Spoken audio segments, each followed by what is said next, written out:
এই মুরগিটা একটু অসুস্থ মনে হচ্ছে, খাচ্ছিল না। খাওয়া টাওয়া দিয়ে এর একটু পানি খাওয়াচ্ছি।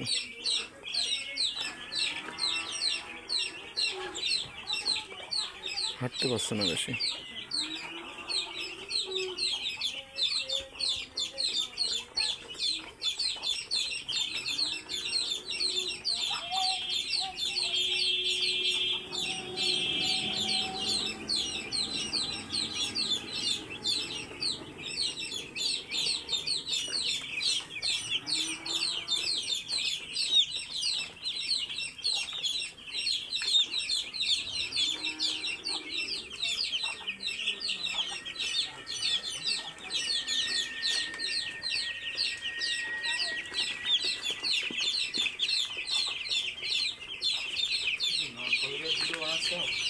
এই এই মুরগিটা একটু সমস্যা, বুঝছো? বুঝলেন, যার কারণে খাচ্ছিল না। খাওয়া এর ভিতরে ওইখানে দেখো সবার তলে পড়ে গেছে, নিচেই, সবার নিচে অনেকগুলো একসাথে জড়ো হয়ে গেছে। হ্যাঁ, সেইটাই খাওয়াইছি। খাওয়ানোর পরে খুব দেখতেছি যে অবস্থলে এখন থলিতে খুব খাবার আছে, খাবার টাবার। এখন ওই পানিও খাওয়াই দিলাম একটু। এত উঁচু এদের কিন্তু খেয়াল রাখতে হবে। একটার মধ্যে থাকবে এটা ঠিক আছে, কিন্তু এর মধ্যে তো এই বিষটা মানে করবে না, পকায় ফেলবে না। এর খেয়াল রাখতে হবে, ঠিক আছে?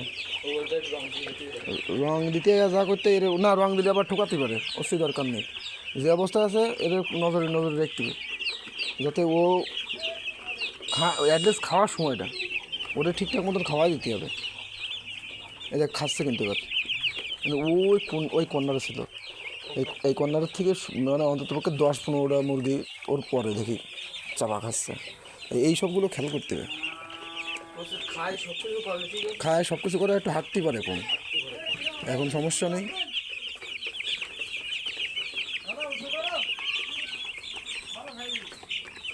এই যে সাইজ মুরগি, আজকে 8 দিন না, 4 তারিখ নিয়েছে না, এসব করো 8 আর 4 12।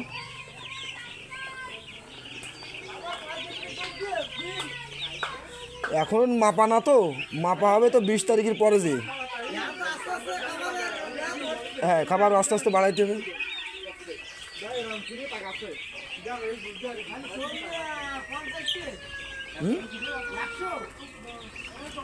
না, 400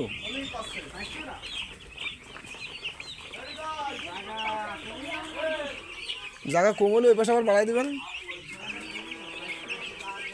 400 750 জায়গা। আচ্ছা, সে কম হলেই তো আমরা ব্যবস্থা নিব, সমস্যা নেই।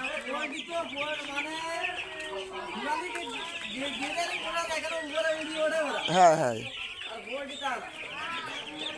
দেখা যাক কি হয়।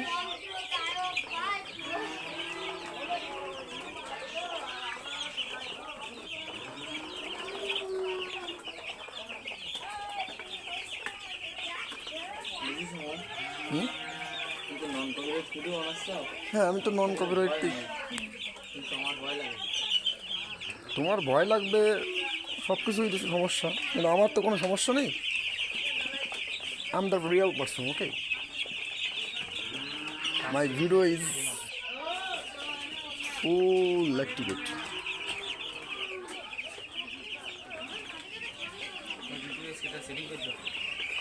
Are you sure?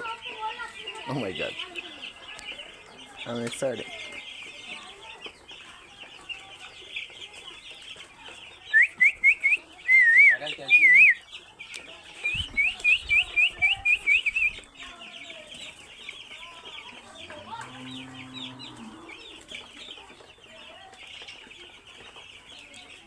এইটা কিন্তু খাবার শেষ। হ্যাঁ, ওইটাও খাবার প্রায় শেষ। সকালবেলা অলরেডি ওরা খিদে লেগে গেছিলো, সকালবেলা খাওয়ার দেরি হয়ে গেছে। না, সকালে দিছি, তারপরে আবার খাবার দিছি, এখন আছে।